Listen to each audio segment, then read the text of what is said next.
Story: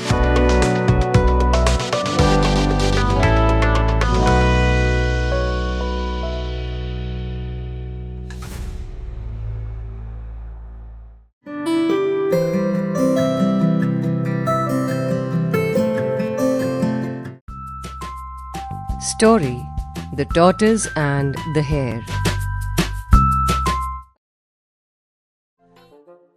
Professor Kipchak was offended. He thought the tortoise had mistaken him for a spinner of children's fairy tales. Or else the morning breeze had gone to the tortoise's head and he was trying to be facetious. After a prolonged silence, the professor replied, "Mr. Tortoise, what have I to do with tortoises and hares? I am a teacher of history." The tortoise was taken aback. He did not have the courage to bandy words with an eminent professor. He asked Mullaji hesitantly, "Mullaji, what's happened? The professor seems somewhat annoyed. I crave forgiveness and will not pester him with any more questions. As they say, silence is golden." Maulvi Gufran was a gentle, soft-spoken man. He began to feel very sorry for the tortoise. He did not realize that on the previous evening, a young man had heckled Professor Kipchak over some matter of ancient ritual, and the professor had been out of sorts ever since. Anyone who has had a sleepless night and is howled out of bed early next morning for an academic confrontation is bound to be testy. Moreover, the professor did not particularly relish the company of old people and the prospect of facing an aged pundit. After the previous night's encounter with the young man was more than he could stomach in one morning. Maulvi Gufran did his best to assuage the professor's hurt feelings. "My dear professor, I'm afraid you've misunderstood us," he said. "Pandit Tortoise ji had no intention whatsoever of making fun of you. If there is anyone to blame, it is I." "I crave your pardon," said the tortoise. "How could I ever dare to make fun of you? How rare it is for one as lowly as I to meet an eminent scholar like yourself. But this matter of the race between the hare and the tortoise has been worrying me for a very long time. I think about it when I am in the water, and I think about it when I am on land. I get no peace of mind. I'm so worried that I hardly sleep. This is partly due to age, no doubt, but worrying makes it worse. However, if I've been guilty of any discourtesy, I hope you'll forgive me." While Maulvi Gufran and the tortoise were pleading with him, Professor Kipchak was twirling his cane. At long last, he broke his silence. "Maulvi Gufran, I'm ashamed of myself. It is this wretched insomnia that has brought me to this pass. I came especially to help Pandit Tortoise ji, but the way he put his question nettled me. I've no great opinion of myself, but I felt that he was denigrating the entire discipline of history by insinuating that it concerned itself with the stories about dogs, cats, tortoises and hares. Regarding this matter of the famous race between the tortoise and the hare, I suggest you consult your friend, the professor of ancient culture, civilization and literature. Now we must go back. I have lots of things to attend to." Maulvi Gufran smiled and said to the tortoise, "The professor wants to apologize, that is, beg pardon, and he has given us sound advice. We should put your question to the professor of ancient culture, civilization and literature. I'll do my best to bring him with me tomorrow morning." "Maulvi Sahib, what is this literature you speak of?" asked the tortoise. "It's very hard to explain. It's something which tells in sweet words the innermost thoughts of great minds. It can be sweeter than sugarcane candy. It can be as powerful as a great river in flood. It can break hearts, shake lofty mountains. Stories written in that kind of language are handed down by word of mouth from generation to generation. The words are so cunningly strung together that they arouse our deepest emotions, make people burst into song. It reflects mankind in its true elements, as if in a mirror. It warms the heart, instills courage, reveals all our shortcomings. And it does lots of other things for humanity. I'm only a teacher of theology, so I don't know too much about it, except that all this kind of thing is called literature. The tortoise took this all in before he spoke. It appears to us that the Hindi word for this thing you call literature is Sahitya.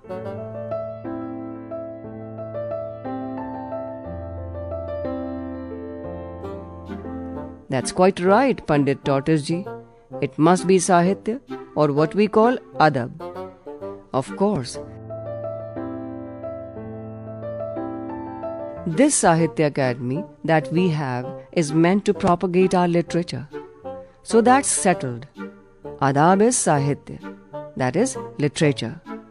Mullaji, be sure to bring your Pandit of literature with you tomorrow morning.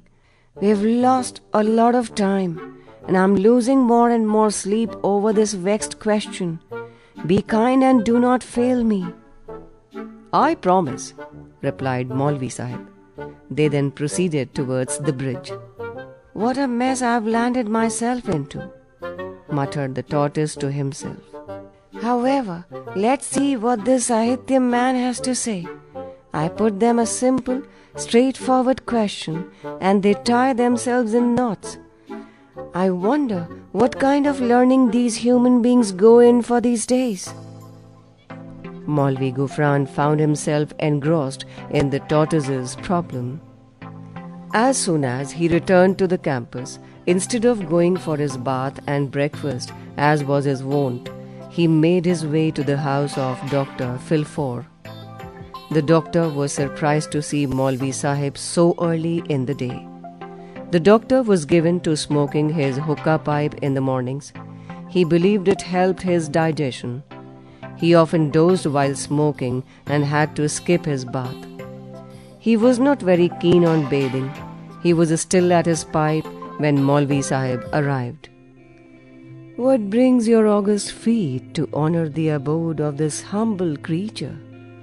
he asked in his usual polite but florid language. "Please enter. Welcome and welcome again. I hope you will have breakfast. Then I may also partake of the repast. Aren't you well? Don't you eat when you are alone?" asked Maulana Gufran. "It's the same old complaint," replied the doctor. "It's been with me all my life. It's the mother of all diseases. Sometimes I do not go for a week. Once in 7 days my bowels may move and I have a clearance." "We can discuss the matter of diet and constipation another day," said Maulvi Gufran, turning up his nose. "Today I have to trouble you about another question. As you know, every morning I take a stroll by the river. I've made the acquaintance of a tortoise." "A tortoise?" exclaimed the doctor. "Did I really hear you say you've made friends with a tortoise? That's really bizarre. I commend you for the use of the word acquaintance." "Doctor, you misunderstand me. There is no need for any commendation," protested Maulvi Gufran. "We met and we conversed. He is a kind-hearted old fellow. He is in an awful fix. He put his problem to me, but I could not help him, as it was not concerned with my discipline but with literature. The next day, I took Professor Kipchak with me. The poor fellow presented the same question to the professor, but the professor considered it a personal affront as well as an aspersion on his discipline." "How can I help you, pray?" When Professor Kipchak cooled down, he suggested that as the matter concerned fables and legends, some authority on literature should be consulted. So, I have come straight to you. If you will be good enough to accompany me on my morning walk tomorrow, the poor old tortoise will surely be grateful." "But what does he want to know?" In ancient times, there was apparently a race run between a tortoise and a hare. He wants to know, authoritatively, whether this is a legend or a fact. And if it is a fact, who won the race? Aha! It's the same old Aesop's fable. I shall be happy to go with you. It's good I asked you about it now. You see, with all the reading I have to do, my mind gets somewhat muddled. Perhaps my wretched constipation has something to do with it. I will consult my notes nearer the time. Then I can answer his question fully. Thank you. I must be off now. I'll call for you tomorrow morning. The next morning, the professor said his prayers and hurried to the doctor's quarters. The doctor was still in bed. Maulana Gufran rattled the chain outside the door, then called out. The doctor rose, rubbing sleep out of his eyes. He splashed water on his face and slipped his feet into a battered pair of rubber-soled shoes, relics of bygone days when he used to take a morning walk. He came out and joined the Maulana. The tortoise had been waiting for a long time. He walked lumberingly up to greet them. The Maulana said, "As promised, I've brought a most knowledgeable scholar with me. He knows just about everything there is to know. You can present your problem to him." "O revered and learned Pandit," said the tortoise, addressing Dr. Filfor. "The prashna is this. I am told that your books of learning have recorded at various places that in ages gone by there was a race between a tortoise and a hare. If that is so, who do they say won the race? Tell me truthfully and precisely, what was the outcome of that contest?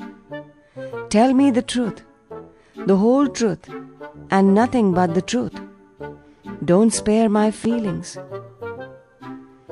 Dr. Filfor was professor of literature, but the tortoise's Hindi mode of address, learned Pandit, and the use of the word prashna irked him. He looked questioningly towards Maulana Gufran. The Maulana gauged his linguistic difficulties. "O revered Pandit is only the Hindi form of address," he assured the doctor. "And you must have realized that prashna is simply the Hindi synonym for question." "As I do comprehend," replied the doctor, "your problem is most absorbing, and all its different aspects must be carefully considered. To put it briefly, tales of animals and humans are an old literary form popular especially in ancient India and Greece. We also come across this genre of writing in the literature of some other nations, but India and Greece excelled in it. In Greece, they are ascribed to one Aesop. In India, most of them can be traced back to Buddhist times and are known as Jatak tales.